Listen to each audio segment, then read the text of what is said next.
Hi friends, Siragadikka ஆசை சீரியலில் அடுத்து என்ன நடக்க போகுதுன்னு பார்க்கலாம். வாங்க வீடியோக்குள்ளே போகலாம். பார்வதி ஆண்டி போய் ஜோசிக்காரரை விஜயா வீட்டுக்கு கூட்டிகிட்டு வரலான்னு சொல்லி கிளம்பி போயிட்டாங்க. அங்கே ஜோசிக்காரர் வீட்டில் எல்லாரும் பேசிகிட்டு இருக்காங்க. இவர் நல்ல ஜோசியர், அப்படியே இருக்கிற மாதிரியே சொல்லிடுவார். அடுத்து என்ன நடக்க போகுதுன்னு சொல்லிடுவார். அதனால தான் இவ்வளோ கூட்டம் குமியுது. ஆனால் பாருங்கள், விஐபிஸ் யாராவது வந்தாங்கன்னா அவங்களுக்கு ஃபஸ்ட்டு பார்த்துருவார். பார்க்கலாம் நம்ம எப்போ அவர் பார்க்குற நேரம் கிடைக்குதுன்னு சொல்லிட்டு இருக்காங்க. பார்வதியோட டோக்கன் டைம் வந்ததும் அவரை பார்த்துட்டு, சாமி நீங்கள் வீட்டுக்கு வந்து பார்க்கணுன்னு சொல்லி கேட்குறாங்க. சரிங்கம்மா, இந்த நாங்கள் இன்னொரு 2 பேர் இருக்கிறாங்க, வெயிட் பண்ணுங்க, பார்த்துட்டு போயிடலாம் அப்படிங்கிறாங்க. பார்வதியும் அந்த சாமியாரை கூட்டிக்கிட்டு விஜயாவோட வீட்டுக்கு கிளம்பிடுறாங்க.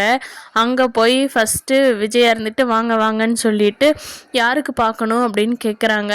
ஃபஸ்ட்டு இந்த இவளுக்கு தான் பார்க்கணும் அப்படின்னு சொல்லி ரோஹிணி காட்டிட்டு ரோஹிணியோட ஜாதகத்தையெல்லாம் எடுத்து கொடுக்குறாங்க.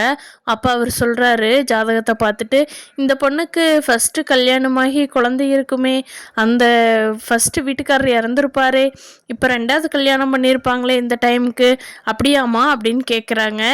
அதுக்கு விஜயா சொல்கிறாங்க, சாமி நல்லா ஜாதகத்தை பார்த்து சொல்லுங்க, அப்படியெல்லாம் நடந்திருக்குமா அப்படிங்கிறாங்க. சாமியார் சொல்கிறாங்க, நான் சொல்கிறது 100க்கு 100 உண்மைம்மா.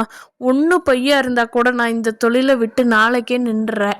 நீ வேணா அந்த பொண்ணுகிட்ட கேட்டுட்டு சொல்லு அப்படிங்கிறாங்க. ரோஹிணி அழ ஆரம்பிச்சிடுறாங்க.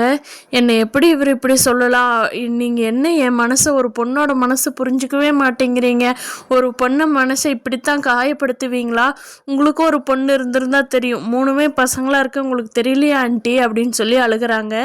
பார்க்கலாம் ஃப்ரெண்ட்ஸ், இனி வரப்போகிற எபிசோடில் அடுத்து என்ன நடக்க போகுதுன்னு. இந்த வீடியோ பிடிச்சிருந்தா நீங்கள் சப்ஸ்கிரைப் பண்ணிக்கோங்க. தேங்க்யூ.